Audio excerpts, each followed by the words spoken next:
Cyber fraud से बचने के लिए एंटीवायरस का इस्तेमाल करते हैं। तो ऐसा भी होता है क्या, मतलब जनरली मैं पूछ रहा हूँ कि जो एंटीवायरस कंपनियां हैं वही वायरस बनाती है?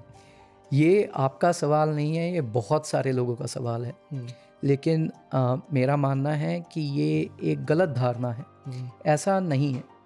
ये जो मालवेयर्स हैं या एंटीवायरसेस कंपनीज़ हैं, ये हर दिन लड़ाई कर रहे हैं उस $1 बिलियन ऑर्गेनाइजेशन और $1 बिलियन इंडस्ट्री के साथ जो उनको हर दिन चुनौती खड़ा करती है।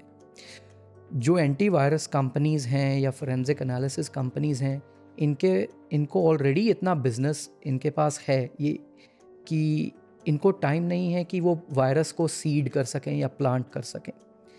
दूसरी बात है कि ये जो वायरसेस हैं, मालवेयर्स हैं, ये सैकड़ों की गिनती में, हज़ारों और लाखों की गिनती में इनको सिक्योरिटी एक्सपर्ट्स पूरी दुनिया में रिसर्च करते हैं।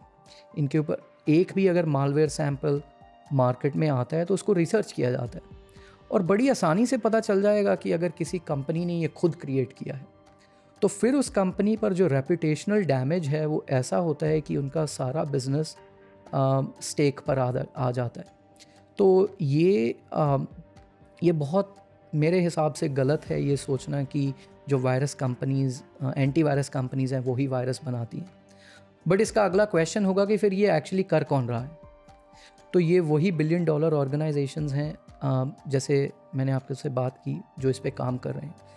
कुछ स्टेट स्पॉन्सर्ड अटैक्स भी होते हैं। बिल्कुल स्टेट स्पॉन्सर्ड अटैक्स होते हैं जो कभी भी कोई क्लेम तो नहीं करेगा, लेकिन वो इतनी सोफिस्टिकेशन से किए जाते हैं कि उसको विदाउट एक लेवल ऑफ बैकिंग, उस लेवल की बैकिंग के बजाय स्टेट लेवल बैकिंग की बिना उसको एग्जीक्यूट करना बहुत ही मुश्किल है।